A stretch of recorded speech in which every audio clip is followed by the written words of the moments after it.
Hola familia, ¿cómo estáis? Bienvenidos. Hoy tenemos un diálogo especial con amigos, un diálogo distendido, no es una conferencia, ni es una entrevista, ni un taller, es un diálogo entre amigos que se encuentran y yo diría que mucho más que amigos, porque nos conocemos de mucho antes que mi voz es tu voz fuera mi voz es tu voz, sino de esa sabiduría esenia que nos encontramos por sincronismo con Elsa y con Javier, que están aquí y que nos van a acompañar en este día de diálogo entre amigos. Hola, ¿qué tal?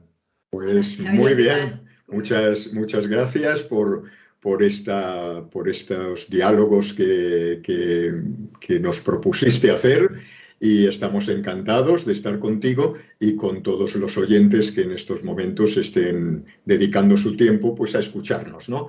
Muchas gracias, muy agradecidos. Elsa, ¿quieres decir algo? Pues nada, que estoy encantada de estar aquí y bueno, que va a ser un tiempo muy bonito, la verdad que sí. Bueno, y diréis por qué estamos aquí y por qué estamos nosotros, ¿no? Pues bueno, a mí me gustaría dar las gracias a Elsa y a Javier por insuflarme ese amor de este señor que se llama Giovanni Di Pietro Bernardone y Chiara Favarone, que no los conocéis por esos nombres, pero si os digo Francesco y Clara, ya os suenan más, ¿no? Pero este amor por estos dos personajes que vivieron en Italia en el siglo XII es mucho más que ese amor que le tenemos religiosamente, ¿no? La religión ha opacado un poco esa profundidad de almas y ese servicio que vinieron a dar. Por eso, como ellos fueron los que me dieron a conocer de alguna manera a esos personajes de una manera más profunda, los quería invitar para que compartieran este momento y para que de alguna manera hiciéramos a los espectadores que están viendo esto y que lo verán después grabado, pues que vieran un poco realmente la profundidad de alma tanto de Clara como de Francisco, o de Francesco y Chiara, como se les llama en Italia, ¿no?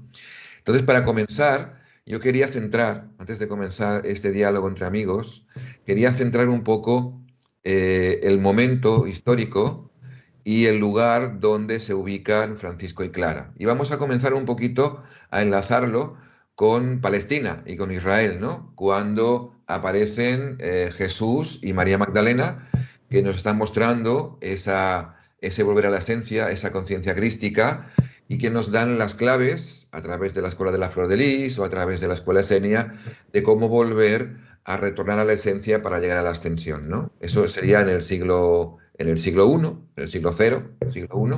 Después pasan 600 años y aparece toda la parte celta, lo que hablamos de el rey Arturo. El rey Arturo y esa parte de la conciencia crística en el siglo sexto, y pasan otra vez 600 años y aparecen Clara y Francisco, ¿no? Que vuelven a replicar la misma información, la misma esencia que replicaron tanto en el sur de Francia o en el sur de Inglaterra, en ese caso Arturo o María Magdalena con la escuela de Flor de Lis, y en el siglo I Jesús y María Magdalena en la escuela Senia. Entonces, en ese punto y en ese momento tan oscuro en la humanidad aparecen dos seres que vienen a mostrar o a replicar esa parte, ¿no? Y desde ahí yo creo que encuadramos un poco la figura de Francesco y Clara. Si queréis profundizar o apuntar algo, pues ahí tenéis los Pues sí, micrófonos. sí, a nosotros nos gustaría decir que nos hemos alegrado muchísimo de que te hayas atrevido A ser tan sí, valiente. hayas sido tan valiente de exponer a estos dos avatares tan importantes que tendríamos que decir, pero así claramente, para nosotros, por lo menos, siempre hablamos desde nuestra opinión, que tras la aparición y la encarnación de Jesús y María Magdalena, posiblemente hayan sido las almas más bellas que han encarnado en la tierra durante todo este proceso de ascensión.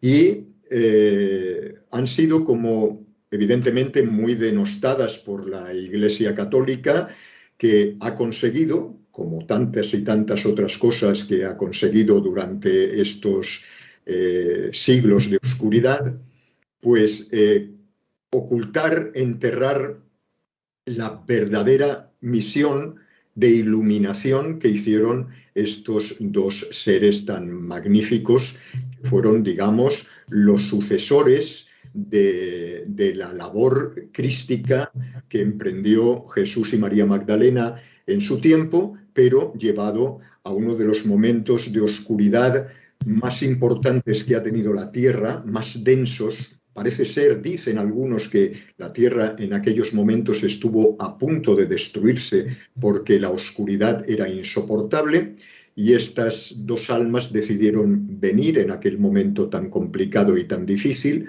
para traer una llamita de luz que después se convirtió en la luz que estamos ahora recibiendo, porque si no hubiese habido esa pequeña chispa de luz, seguramente todo el proceso que estamos viviendo ahora y que estamos recibiendo tantísima luz del sol central y tantos códigos y tal, no se hubiese podido realizar. Por eso que la labor de estos seres va mucho más allá que lo que la Iglesia ha pretendido que nosotros viéramos de ellos. ¿Por qué? Los han ocultado porque la labor de ellos fue muy importante. Y entonces, pues nosotros nos preguntábamos, porque somos seguidores evidentemente de Jesús y María Magdalena, pero también de Francesco y Clara, desde que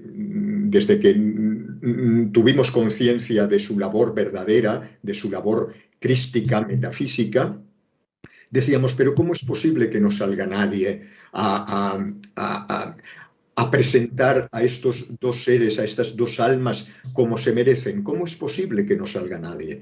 Por lo tanto, cuando tú has decidido pues afrontar el tema, hemos dicho, hombre, pues ahí está nuestro Xavier Pedro, valiente como él solo, porque verdaderamente es un tema que está muy denostado por la Iglesia, y la visión de estos dos seres es una imagen oscura todavía, y una imagen pues de oscuridad, de la cual hay que rescatarlos cuanto antes porque se lo merecen de verdad.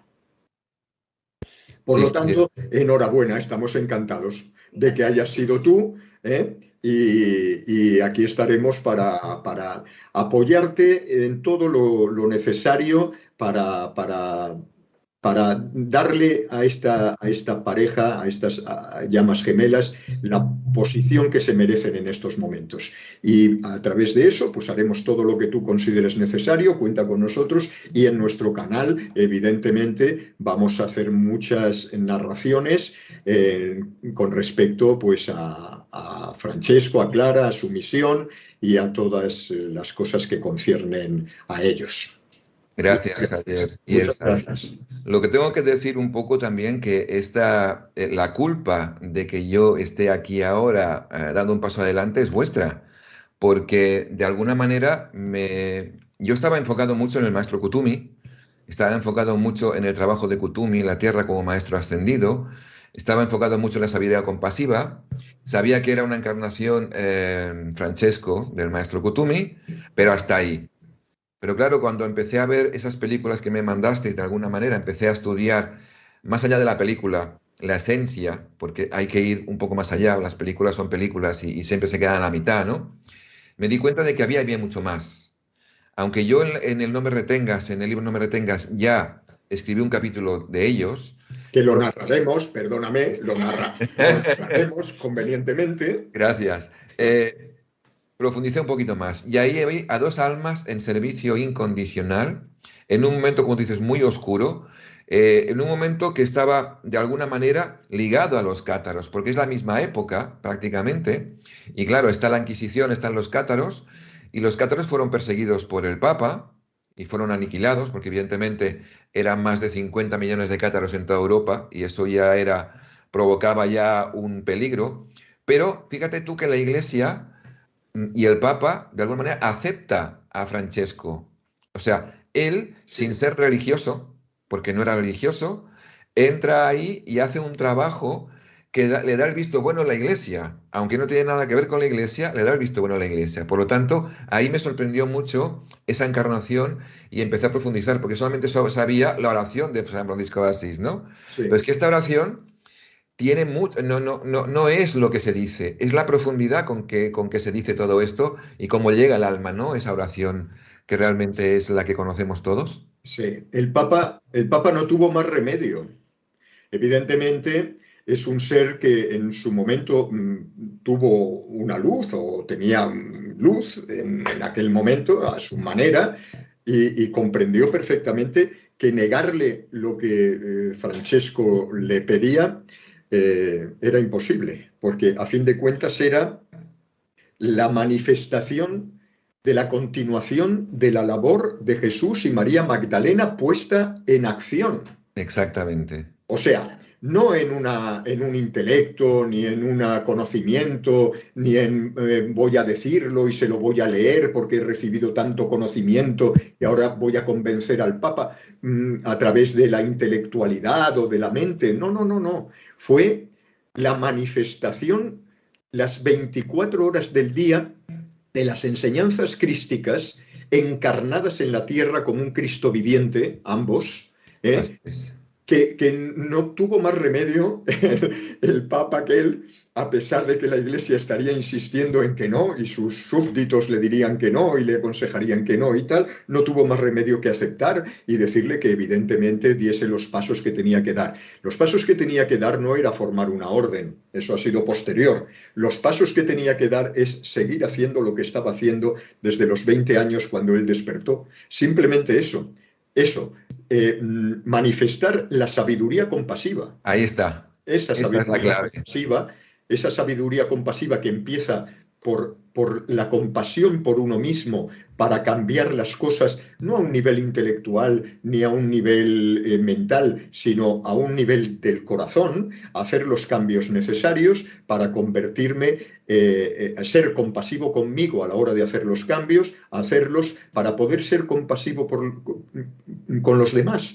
Y eso es lo que hicieron ambos eh, cada día a todas horas, ¿no? Así es. Y fíjate el poder que eso tiene, porque la sabiduría compasiva, que es la sabiduría, es la acción de la pasión por comprender a los demás y a ti mismo, era de un poder tremendo, porque era inmanipulable, Sí, inchantajeable, porque no buscaba nada, simplemente buscaba ser para mostrar su ser a los demás, mostrándose, no demostrando nada, con lo cual no podían chantajearlo porque no tenía nada. Incluso cuando delante de la plaza pública se desnuda y le entrega a su padre las ropas porque le reclamaba su herencia, dice, yo no tengo nada tuyo, ya esto es lo que queda tuyo, ¿no? O sea, sí, cuando una persona no busca nada, como cuando Jesús le dicen, bueno, si eres el Mesías, haz un milagro y no hace nada. Claro, es la fortaleza y el poder que es inchantajeable, incorruptible, inmanipulable. Y esa es la fuerza tanto de Clara como de Francesco. sí, sí, sí. Sí. Ellos ambos se consideraban nada. Claro, cuando uno se considera nada, luego podríamos hablar de cómo uno llega a considerarse nada. Cuando uno está convencido de que no es nada, lo es todo. Claro, claro. Y ahí llega San Juan de la Cruz Claro, con el Monte Carmelo y la noche oscura del alma. exactamente. Y tantos que han comprendido que, digamos, el ego es un instrumento que sirve pues, para aprender, aprendizaje y tal, pero llega un momento en el que de alguna manera pues, hay que decirle, bueno, hasta aquí hemos llegado y ahora ya pues, voy a tomar yo las riendas de mi vida, te agradezco mucho, y entonces a partir de ahí dejar la personalidad a un lado y convertirte en un canal de la conciencia divina Claro, manifestándose en la tierra en todo el momento. Él, Francesco, sobre todo, no le gustaba que le llamasen el hermano mayor, porque los que estaban allí alrededor de él, que podíamos decir sus discípulos, pero él seguramente hubiese preferido decir sus hermanos, los hermanos que le acompañaban, que a veces le llamaban fratello maggiore, él decía que él no era mayor de nada, que él era el último de toda la creación. Y como el último de toda la creación, consideraba que los demás tenían que estar bien. Y por eso él procuraba estar bien consigo mismo para poder estar bien con los demás y que los demás estuviesen bien consigo mismos también. No, las enseñanzas que aportaron estos dos seres si verdaderamente fuésemos capaces de llevarlas a la práctica, cambiaría mucho en nuestra vida, mucho, muchísimo. A nosotros, claro, nos pasó, y bueno, ya hablaremos en su momento, si es que podemos hablar de eso. Pero sí, sí. Claro.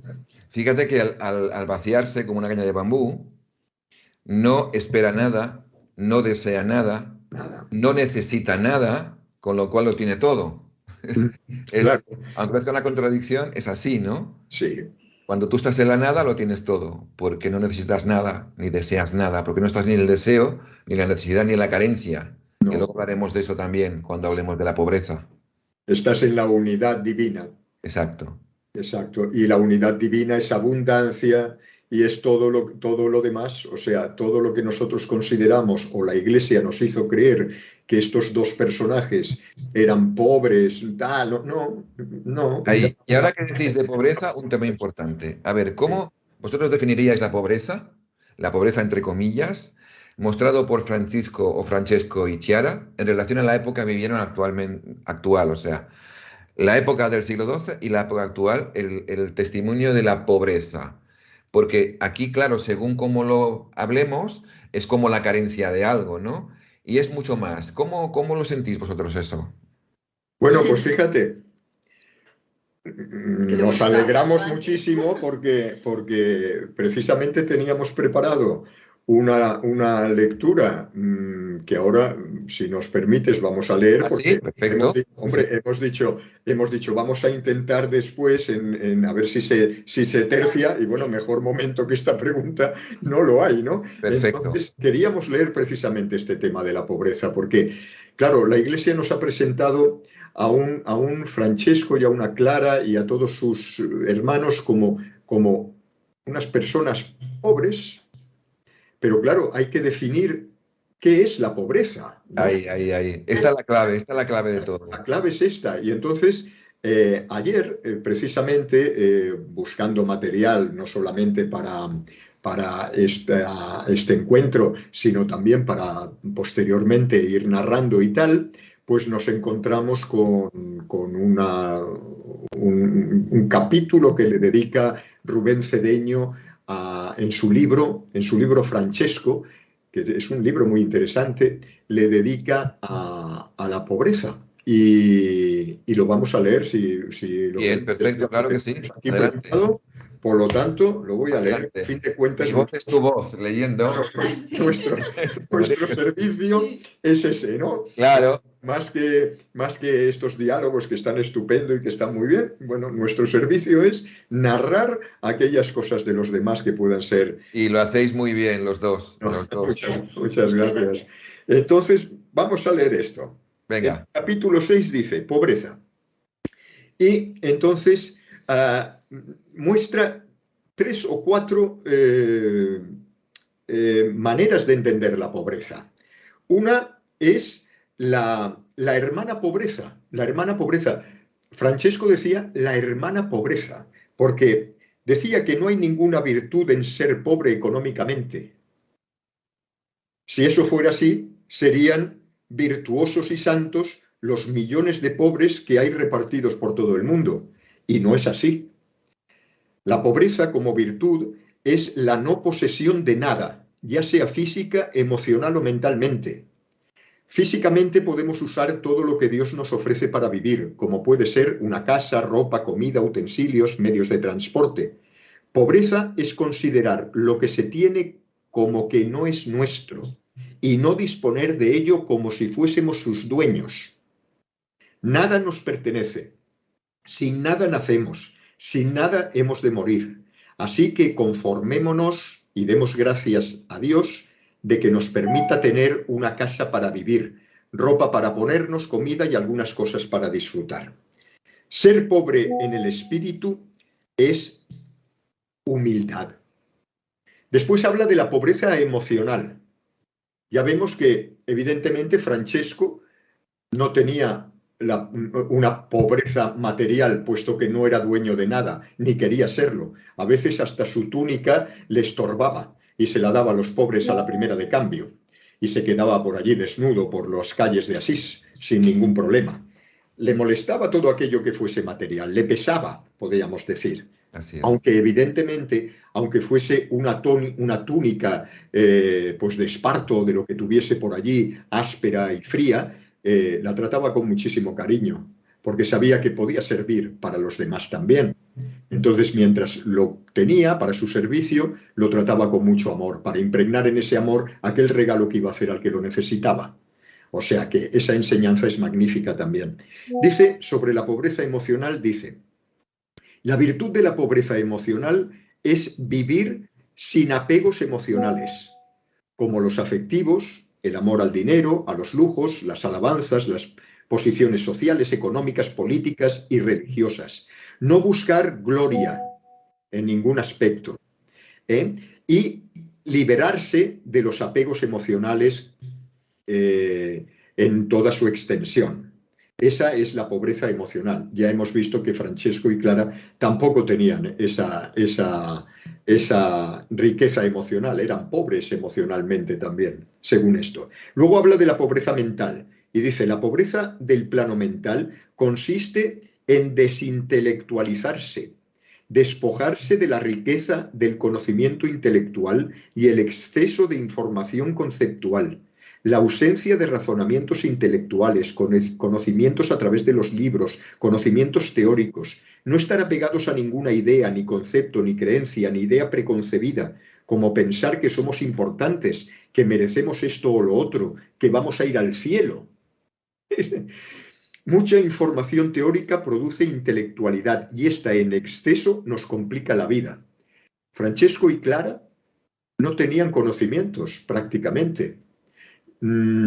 Ponían en práctica aquellas frases que oían de los evangelios y que podían entender y que las hacían suyas, las ponían en práctica inmediatamente, sin plantearse nada, sin conceptualizarlo, sin intelectualizarlo. Las ponían en práctica y punto, y lo hacían y ya está, sin conceptos, sin un conocimiento aprendido. Y luego está la pobreza espiritual, que esta ya veremos que tampoco la tenían, por lo siguiente, dice que la pobreza espiritual es no buscar gloria supuestamente espiritual. Kutumi hablaba del gusanillo de la espiritualidad, Kutumi, Sí. su otra reencarnación.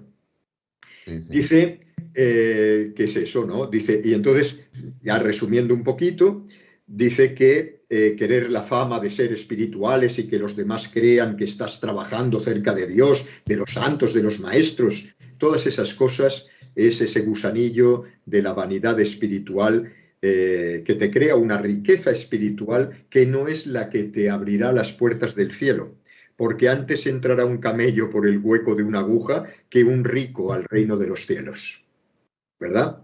Bienaventurados los que no poseen nada espiritualmente, porque de ellos será el reino de los cielos.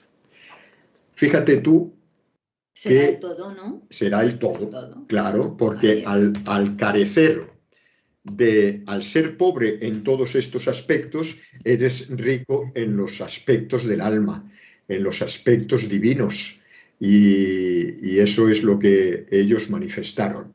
No esos pobres que iban por allí pidiendo limosna sin comer, mendrugos. La limosna que pedían, como Francesco había dado ya todas sus posesiones y no tenía nada, pedían limosna y tenían unas horas al día para pedir limosna, iban pidiendo limosna por allí, por Asís, para dársela a los pobres. Y a los leprosos. A los leprosos, porque con los leprosos pasó muchísimo tiempo para él sentirse eso, para sentirse bien ayudándolos a los demás. Dice que sus momentos en la leprosería, que está muy próxima a Asís, fueron los mejores de su vida, porque allí pudo prestar el servicio de ser el último en todos los aspectos, ¿no? Y siendo el último era el primero. Claro. Muy bien, muy bonito. Sí, esto lo leeremos, también lo narraremos en uno de nuestros audiovídeos, completo este episodio, porque es muy bonito para que lo puedan tener los oyentes y reflexionar sobre ello. Muchas gracias por compartirlo. Al contrario.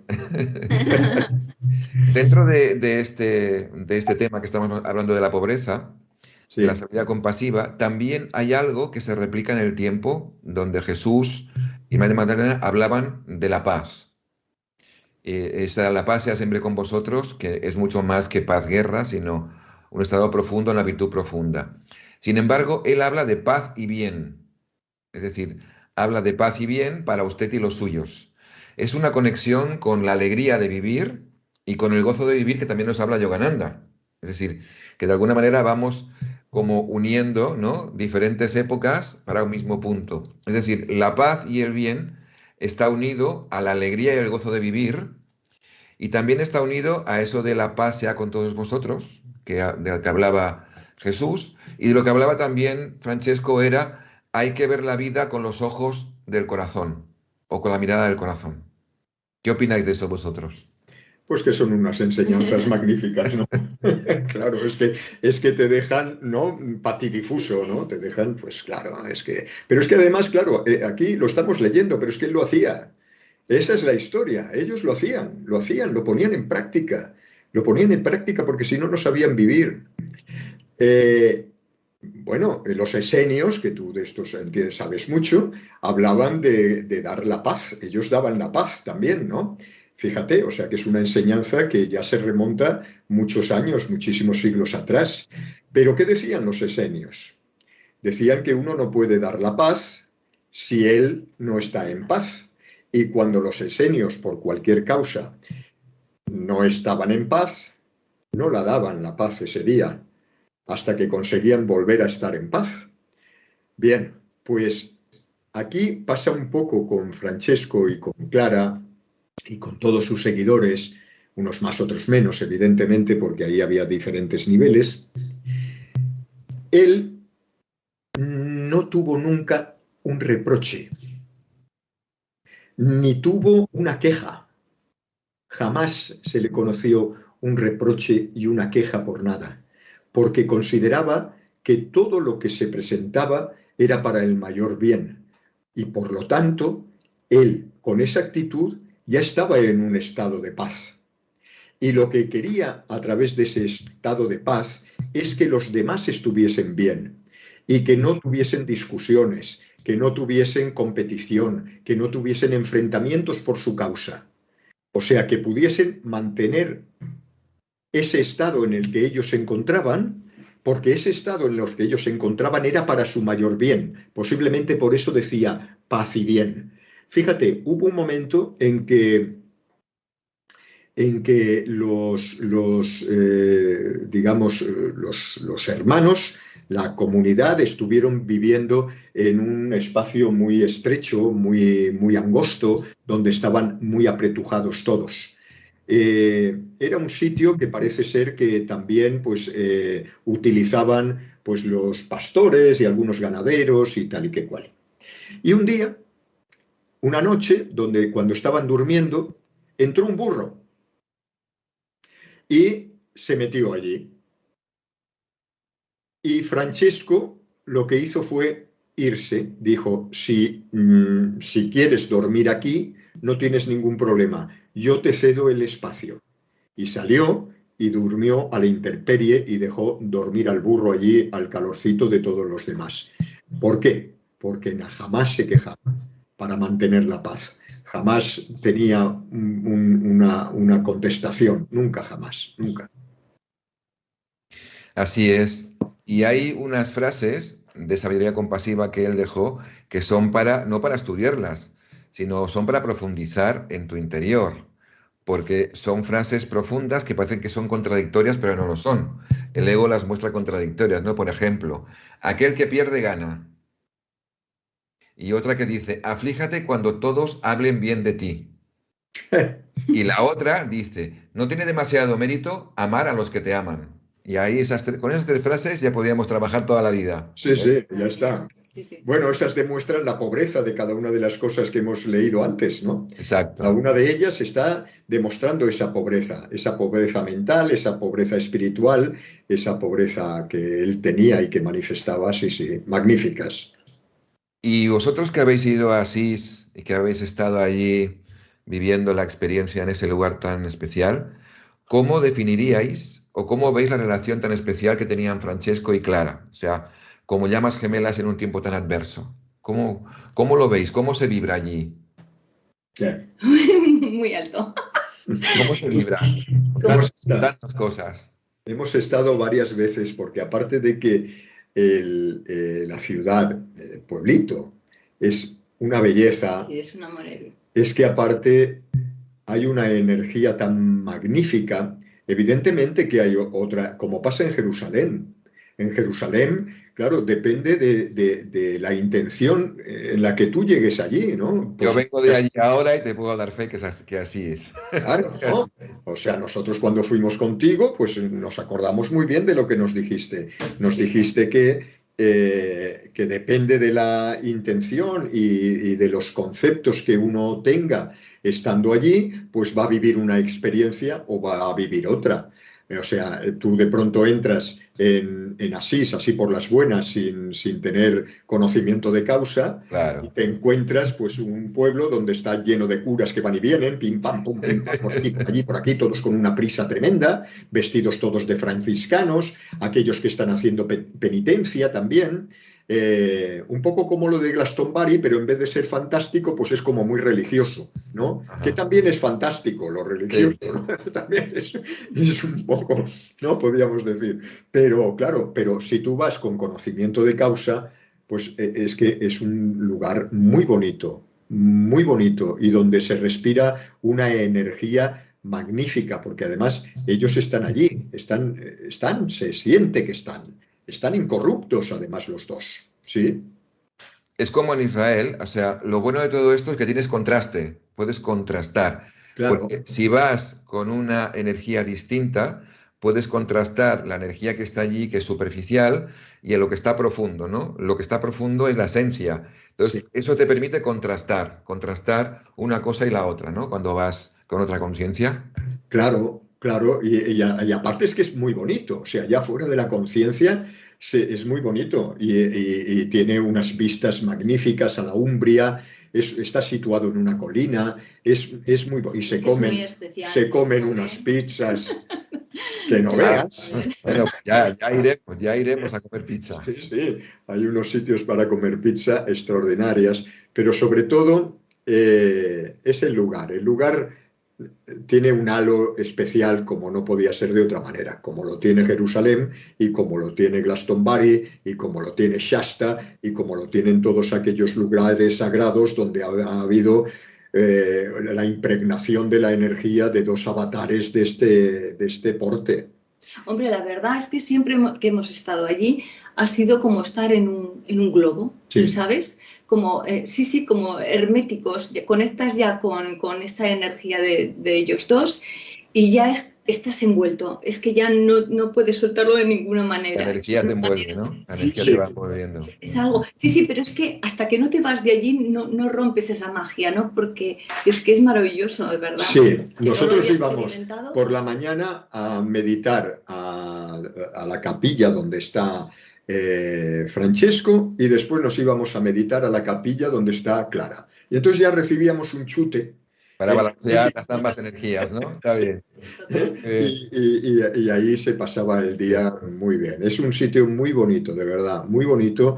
Y allí se puede, y claro, cada uno allí puede vivir sus experiencias con respecto a todas las enseñanzas estas, que no dejan de ser las enseñanzas crísticas. Por lo tanto, el que ha viajado a Jerusalén, de alguna manera, tendría como reto ir a Asís, porque es la continuación de todo aquello, y lo viviría de otra manera, más allá en el tiempo, en la Edad Media, en aquellos lugares, en aquel ambiente tan... Es muy especial. Fíjate que de alguna manera en las dos épocas había adversidad. Jesús se encuentra con adversidad y Francesco y Clara también se encuentran con adversidad. Es decir, la adversidad les hace ser grandes, por contraste, de alguna forma, ¿no? Claro, claro, claro. No, ambas épocas fueron tremendas. Pero fíjate que esta época además de esta Edad Media profunda, ¿no? De estos siglos, prácticamente en la Tierra no había seres, no había habitantes. Fue una de las épocas donde menos habitantes hubo.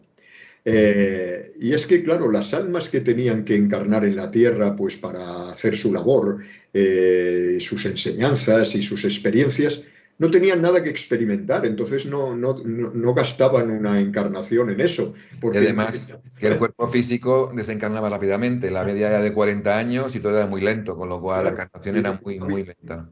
Claro, no había nada, había una oscuridad tremenda y decían, bueno, aquí en el plano espiritual decían, bueno, ¿y aquí qué vamos a hacer ahora? ¿Para qué vamos a encarnar? Bueno, pues a raíz de la venida de ellos, que de alguna manera tuvo su explosión en el Renacimiento, mira, ahí se empezaron a venir almas y almas y almas hasta ahora a realizar sus Claro. labores, sus misiones y su evolución. Por eso que tiene mucho más mérito en esa época, ¿eh?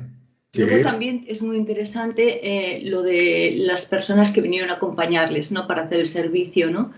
Que fueron todos estos apóstoles o discípulos o hermanos de él. Y ellos también venían con sus llamas gemelas o con sus... O sea, en el fondo era un entretejido. Claro, no venían solos, había un gran plan como el de Jesús, no vienen solos, hay un tejido ahí que los acompaña, evidentemente. Sí, sí, porque además hubo una labor paralela también que realizaron uno de los hermanos, digamos, de la fraternidad, que era Rufino, y la hermana de Clara, que era Agnes o Inés, conocida como Inés en castellano, que también eran almas gemelas y que hicieron lo que de alguna manera hicieron Clara y Francesco allí en Asís y los alrededores de la Umbria y todo aquello. Ellos lo hicieron directamente en Florencia. Y en su medida, pues también hicieron esa labor crística y llevando las enseñanzas de Jesús y en su caso de Francesco y de Clara a Florencia. Hicieron también una labor y eran llamas gemelas también. Sí, pusieron su grano de arena a la colectividad, claro. Y seguramente habrían algunos más, porque seguro. Sabes perfectamente, ahí en No me retengas ya lo dices muy claramente, que allí se planifican las cosas arriba y se ponen a los voluntarios, entre comillas, porque a veces dices, bueno, voluntario hasta qué punto, ¿no? Tengo que enfrentar a todo esto. Y aquellos que han dado el paso al frente, pues bajan todos y son como un grupo, como un equipo, ¿no? Como lo fue Jesús también. No solamente tuvo a los 12 apóstoles, sino todo el círculo interno, el que verdaderamente realizó más la labor espiritual y crística, ¿no? Y eran un montón de ellos. Pues aquí también pasó lo mismo. Así es. Y en ese objetivo que tenían Francesco y Chiara, que el objetivo era la libertad sobre la materia, esa frase contundente que es no hay nada que temer cuando no hay nada que perder, yo creo que muestra un poco la filosofía que luego la aplica, no solamente la dice, ¿no? Sino que él no tiene nada que temer porque no tiene nada que perder, con lo cual no hay temor, no hay miedo ahí, no pueden agarrarte por el miedo porque no hay nada que perder, por lo tanto no tengo nada que temer, ¿no? Claro, ¿qué miedo puede tener a perder algo aquel que es nada y lo es todo? No puede perder, no puede tener miedo a nada. Bueno, Jesús ante Pilatos ya lo dijo, ¿no? Le dijo, podrás destruir mi cuerpo, pero mi alma no la tocarás. Claro. Evidentemente, estos dos seres que no son nada, que saben que la muerte no existe, que hasta la muerte no existe, que todo es una puesta en escena y que se han convertido siendo nada en lo que es todo, ahí está. No tienen nada que perder en absoluto. Esta es una labor de desapego en todos los sentidos de los que hemos hablado antes con el tema de la pobreza. Si conseguimos desapegarnos de todo eso, mental, emocional y físicamente, de todos esos apegos que tenemos poco a poco, conseguiremos pues no tenerle miedo a nada y ser luz. Porque muchas veces Elsa y yo nos preguntamos y nos preguntan, bueno, más que nada nos preguntamos nosotros y decimos, a ver, nosotros no somos luz. Todos aquellos que nos están escuchando ahora mismo no se consideran luz. Los que te acompañan a los viajes y a tus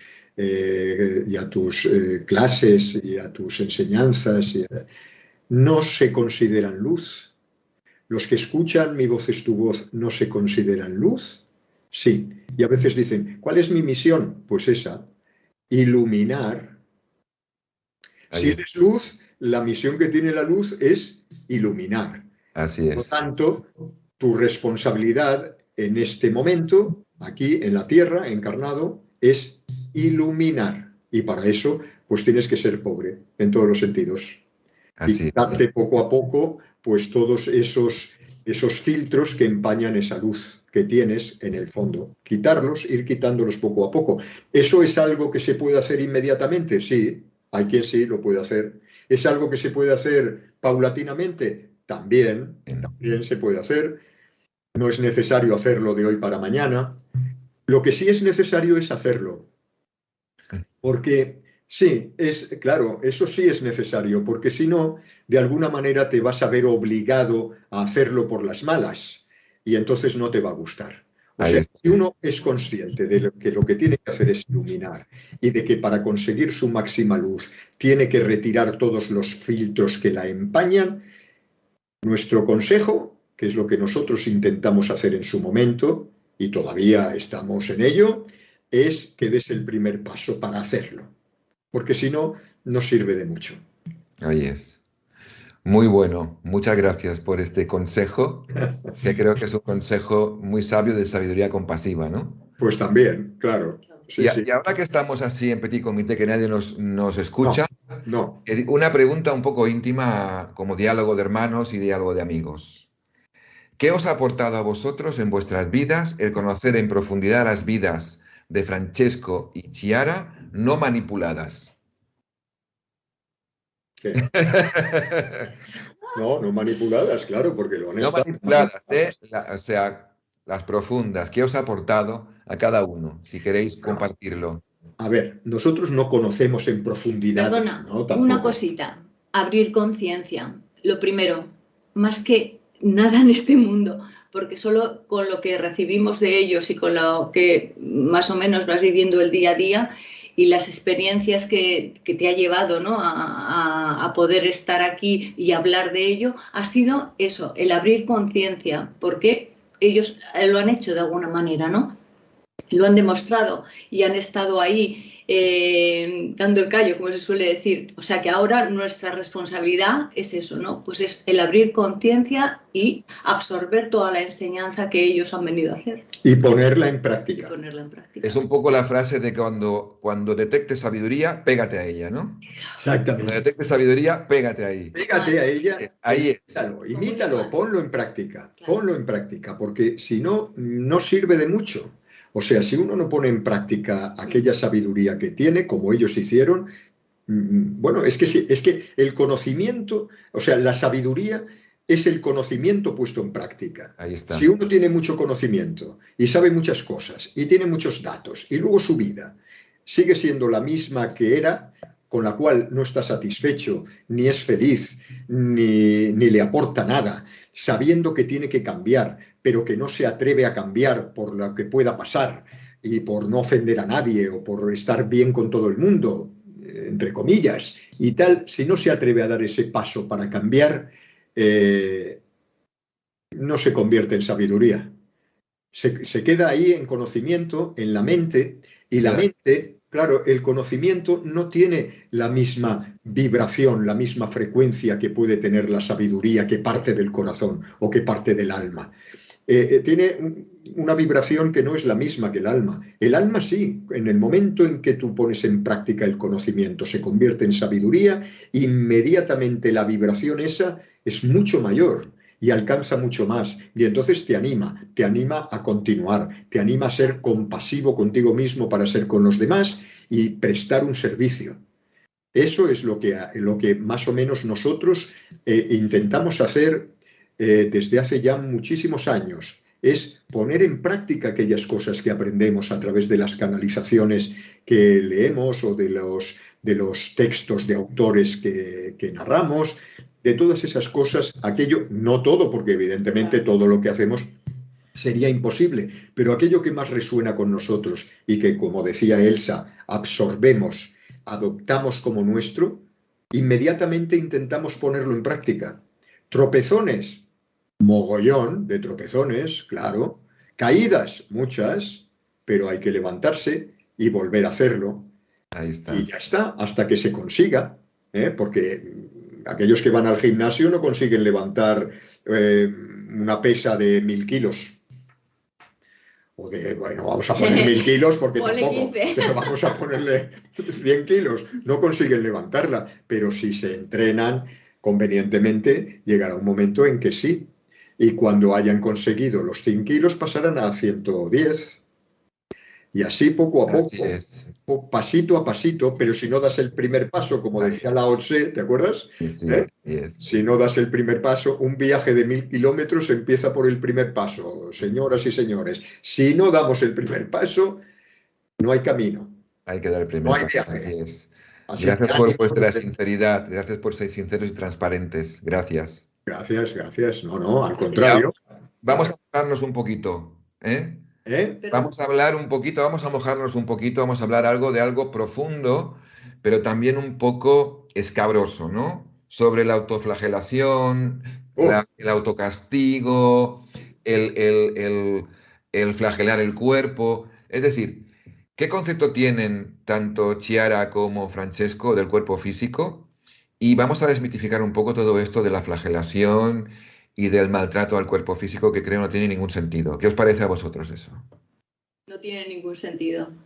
Bueno, decía Jesús, tu cuerpo es tu templo, ¿verdad? Ellos, como seguramente escucharon esta frase, que no la leyeron, porque parece ser que no sabían leer, y que además, lo poco que sabían leer, pues no era en latín, porque la única manera de conseguir las escrituras en aquellos momentos era en latín. Por lo tanto, ellos oían y ponían en práctica. Y seguramente esta frase de tu cuerpo es tu templo, seguramente la escucharon. Y si no la escucharon, ya la tenían absorbida en el alma y tenían el conocimiento a través de no tener el velo en ese momento. Entonces, claro, si ellos ponían en práctica todos los conocimientos, lo que tenían que hacer, de alguna manera, era cuidar el templo, cuidarlo, porque ellos sabían perfectamente que para realizar la labor que realizaron, esta continuación de la llama crística, en aquella época tan oscura, tenían que valerse del cuerpo físico, si no, ¿cómo la iban a hacer? Para eso no hubiesen venido, ¿no? Por lo tanto, si tienes que ocupar un cuerpo físico, como el hotel que durante los años de tu vida va a residir el alma, o tu casa, pues lo tendrás que cuidar. Y seguramente que lo cuidaban. Lo que pasa, entendemos nosotros, es que ellos, de alguna manera, en su intento de cuidar el cuerpo y de amarlo lo más posible y de sublimarlo, pues posiblemente harían algún ayuno, posiblemente. Como tampoco eran nada, pues tampoco necesitaban comer. Seguramente muchas veces se alimentaban, estaban perfectamente alimentados por la misma energía y por el prana. Pero un apunte, antes de que continúes. El ayuno era voluntario, no era impuesto, No, claro. Ni era forzado, ni se esforzaban en ayunar, sino que era una prolongación de ellos. Exacto, ni era para conseguir una santidad que les importaba un pito, ni para un reconocimiento que les importaba, ni para que les hiciesen santos. No, esto les importaba un pito, era simplemente pues para cuidar su cuerpo. Y es posible que hiciese algún ayuno, es posible, no sé, que hiciesen retiros de silencio y meditaciones larguísimas, como podía hacer Jesús los 40 días. Puede ser, y esto parece ser que sí que es cierto, que Francesco se fuese al bosque para hablar con los animales y enseñarles las enseñanzas de Jesús durante días, quedarse allí con ellos. Entonces, no sé quién decía, había un filósofo que decía, y veréis por qué digo esto, decía, las personas sordas se reían de los que bailaban porque no podían escuchar la música. Y entonces les parecían ridículos, ¿no? Esas figuras contorsionándose y bailando de esa manera, porque no escuchaban la música.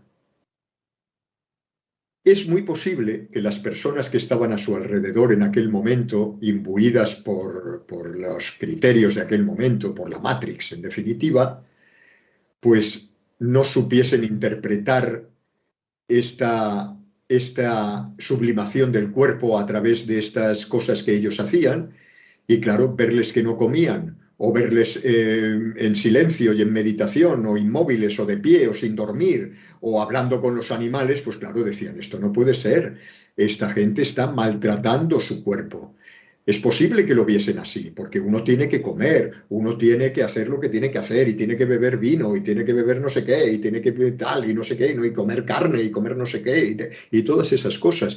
Y es posible que de alguna manera considerasen que bueno, que estaban maltratando su cuerpo. Por supuesto que estaban locos, pero que estaban maltratando su cuerpo. A lo cual, pensamos nosotros, que la religión en aquel momento pues aprovechó esta circunstancia para decir, para transmitir el mensaje de decir, ¿ves por qué ellos son santos y tú no? Tú no puedes ser santo porque tú no eres capaz de hacer estas cosas, porque tú no te está permitido hacer estas cosas, porque ellos están en contacto con ese Dios que tú no puedes alcanzar y que es inalcanzable, y que ellos sí que han conseguido tener contacto porque son sus hijos, cosa que tú todavía no, y tú tienes que arrastrarte y humillarte y bajar la cabeza porque eres un pecador y no tienes derecho a nada, y mucho menos a ser santos. Ocurrió igual con Jesús, ocurrió igual. Igual. Igual. Pero, Y San fíjate, Francisco de Asís no es San Francisco de Asís, es Francesco de es Asís. Francesco, No es San Francisco, es Francesco Bernardone, Claro. que por cierto parece ser, según dice Rubén Cedeño, dice que el nombre de Francesco lo inventó su padre porque comerciaba con telas francesas, y el nombre de Francesco en italiano quiere decir algo así como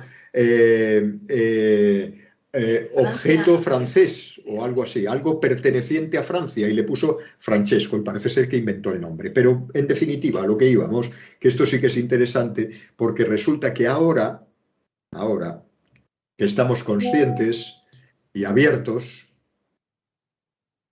hemos entendido que ser santo lo podemos ser todos. ¿Por qué? Porque ellos lo que hacían no era sacrificarse en el sentido que dice la Iglesia de sacrificio como algo pesaroso, difícil, y sacrificado y todas esas cosas. No, ellos lo que hacían era sacralizar su vida, sacralizarla, es decir, hacerla sagrada. Ahí es. Eso es en el fondo lo que es sacrificar una vida. Sacrificar una vida es, en latín, hacerla sagrada. Sacra, sí. Sacra, hacerla sacra. Por lo tanto, todos nosotros, si hacemos de nuestra vida una vida sacra a través de la alegría y el gozo de vivir, como decía Yogananda, podemos ser santos perfectamente. Claro. Todos. Lo que pasa es que el problema que tenemos es que para hacer sacra la vida tienes que vivir, y aquí mucha gente está sobreviviendo, y sobreviviendo no puedes hacer sacra. Estás en el sacrificio, el sufrimiento, el dolor. Ese es el cambio. ¿No? Y muchas personas que todavía se creen que van a avanzar más. Bueno, cada uno está en su nivel, y evidentemente, como decía Francesco, todo es para el mayor bien, pero bueno, no es eso, no es estar sufriendo, no se trata de estar sufriendo. Y con respecto a lo de, volviendo a lo de los seres flagelados y todo esto, sería muy incoherente que estos seres que amaban tanto a los animales, que amaban tanto a sus hermanos, que se expandían amor por todas partes, pudiesen ir en contra de ese cuerpo que debían de amarlo muchísimo. Claro. Es que no tiene sentido, no tiene... Nada, ¿qué hacen flagelándose? Dándose? ¿Para qué? ¿Con qué sentido? Si el cuerpo era su mayor aliado, ¿no? Para poder realizar su labor. Es más, ambos están incorruptos. un cuerpo incorrupto no es un cuerpo momificado. No lo es. De esto también hablaremos en Mi voz es tu voz en un momento dado. Claro, porque el momificar es externo y el cuerpo Sí, incorrupto es la luz de dentro que hace que el cuerpo esté incorrupto. Esa es la exacto. diferencia. Hablaremos de esto porque es muy interesante y Vale. nuestro hermano y amigo común, Josep Común. María Montserrat, Otro Esenio, otro gran Esenio. y otro amante, superamante de Francesco y de Clara. En el próximo lo invitamos también a él. Sí, Que venga. conocedor de Asís en profundidad, porque ha estado muchísimas veces durante muchos años consecutivos.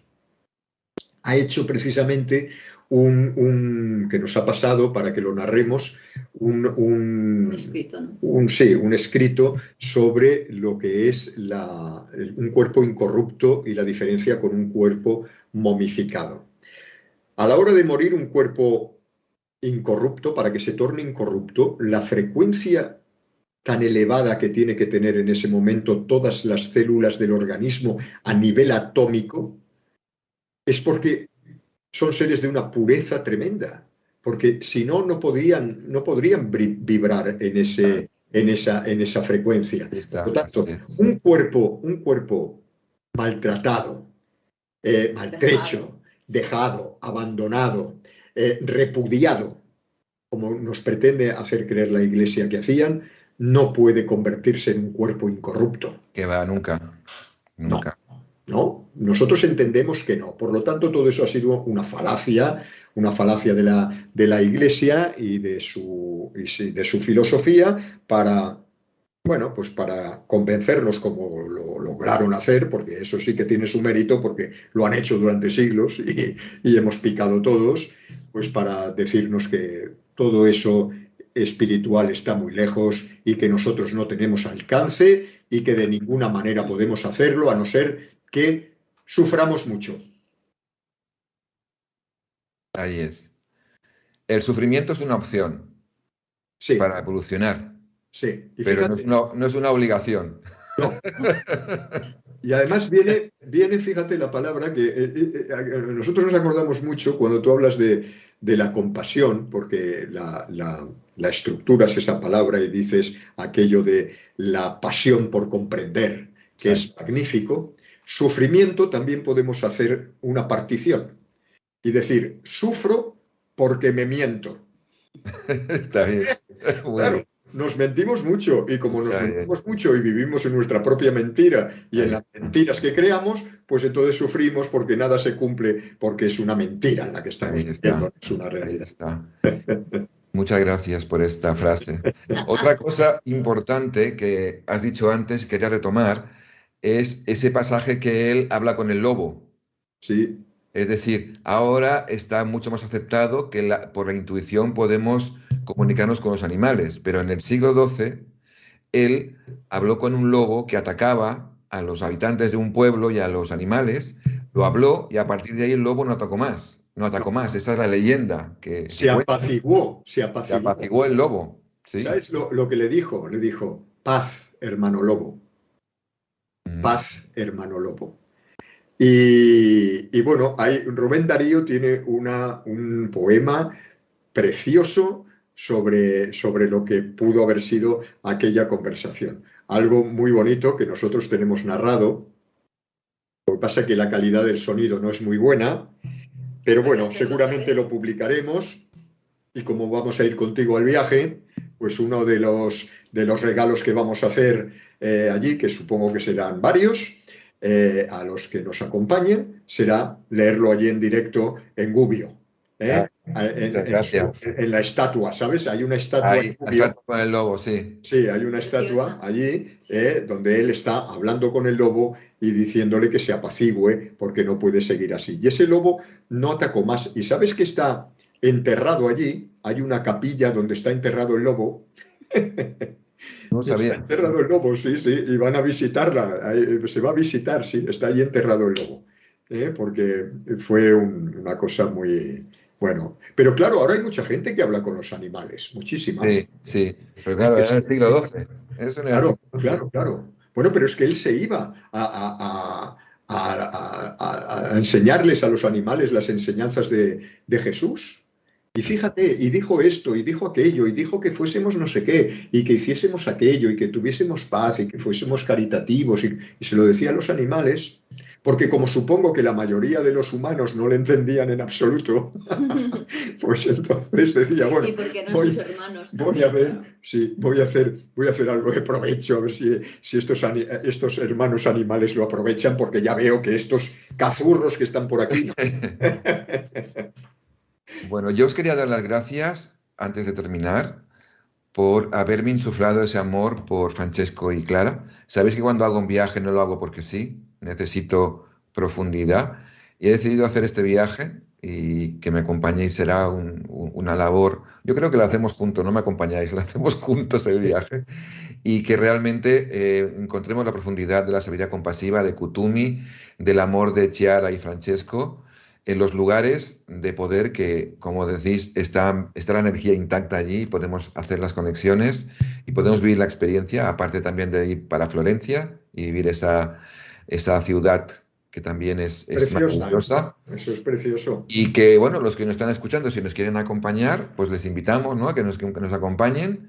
El viaje va a ser del 30 de octubre al 5 de noviembre, con lo cual, si os ha gustado lo que hemos hablado de él, que es la punta del iceberg de Chiara y Francesco, pues ahí estamos para compartir. Si queréis decir algo más, ahí tenéis las cámaras. Pues nada, que para nosotros también va a ser un placer porque no entendíamos, ya te digo, como nadie se ha dedicado a esta figura de estos dos seres. No lo podemos entender. Y sobre todo con la profundidad que hay ahí.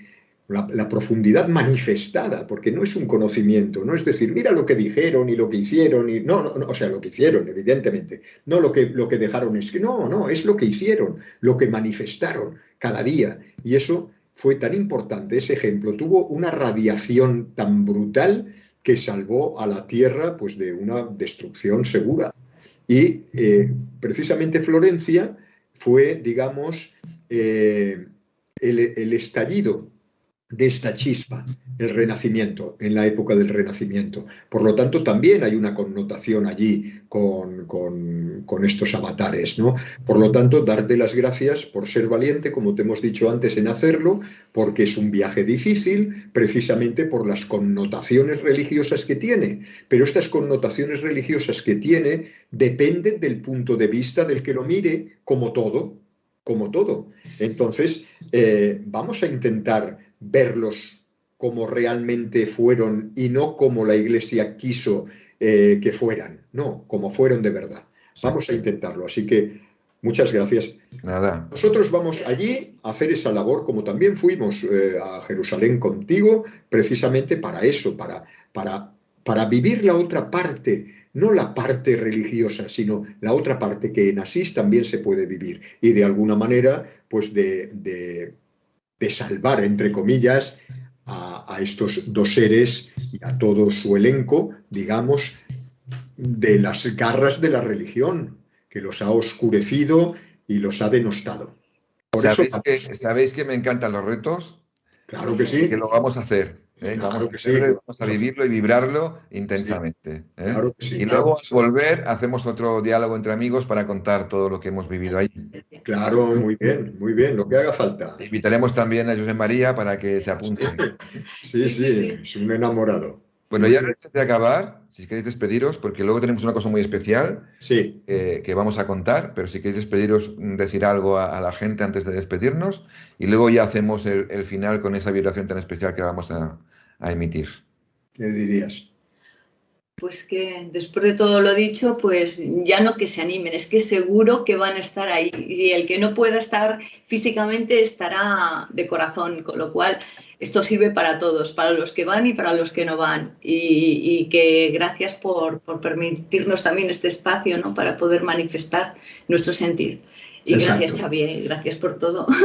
Y yo voy a barrer un poquito para casa, para Mi Voz es tu Voz, y decirles que por favor, que muchas gracias por escucharnos, por prestarnos su atención, por estar siempre ahí, por ser incondicionales y seguirnos, pero que por favor todo aquello que vibre con ellos, que verdaderamente sientan que tienen que realizar a través del conocimiento que están escuchando en nuestros canales, que lo hagan, que lo pongan en práctica, porque solamente poniéndolo en práctica es cuando se puede obrar el milagro. Nada ni nadie que no sea uno mismo va a poder hacer la labor. Ni mi voz es tu voz, ni ningún guía, ni ningún maestro ascendido, ni Xavier Pedro, ni un viaje, ni nada de nada. La labor es personal, pero se tiene uno que atrever a dar el primer paso para cambiar las cosas aquellas que te están impidiendo vivir la vida con gozo y alegría. Muchas gracias, Javier. Yo por mi parte agradezco haberos conocido, Igualmente. de haber compartido tantos momentos especiales y los que vamos a compartir aún. Sí. Gracias por estar en mi vida, gracias por ser hermanos y amigos a la vez. Y nada, que nos vamos a ver para seguir compartiendo muchos momentos juntos. También agradecer a Mi Voz es tu Voz por vuestro servicio, que llega a mucha gente y que ayuda a mucha gente. Y también desde aquí, aunque no se ve, está Nacho detrás, haciendo que esto sea posible. También agradecer a Nacho el que haya hecho posible esta transmisión. Muchísimas gracias. Gracias por tus palabras. El sentimiento es mutuo y el agradecimiento a Nacho también. Y tanto. Gracias, Nacho. Y nada, no me queda nada más por decir. Si queréis veniros, pues ahí estamos para compartirlos todos juntos. Y ahora Javier va a explicar algo muy especial que va a leer. Y después vamos a dejar esa vibración en silencio porque viene una grabación, si quieres explicarlo tú, Javier. Sí. Y nos vamos a despedir cuando acabe esta grabación para dejar la energía de Francesco en el aire. Javier, adelante. No vamos a descubrir el final, no lo vamos a descubrir. No, lo dejamos. Pero, aunque ahora lo que vamos a hacer parezca que es un final, no lo es. Tened paciencia, por favor, y escuchad hasta el final de verdad, porque evidentemente la energía que deja va a ser muy provechosa para todos. Hasta que se acabe la emisión. Nosotros nos despedimos aquí. Exacto. Gracias a todos.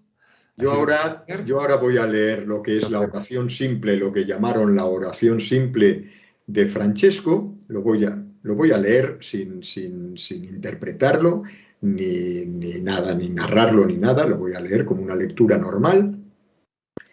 Y después, esperad. Hasta siempre. Chao. Gracias. Y gracias por asistir.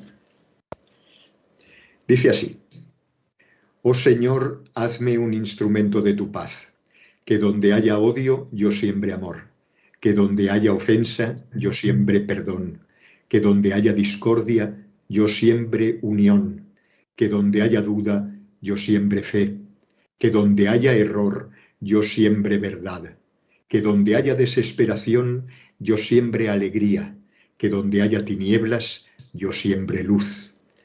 Oh Maestro, haz que yo no busque tanto ser consolado como consolar, ser comprendido como comprender, ser amado como amar. Porque dando es como se recibe, perdonando es como se es perdonado, y muriendo es como se resucita a la vida eterna. Amén.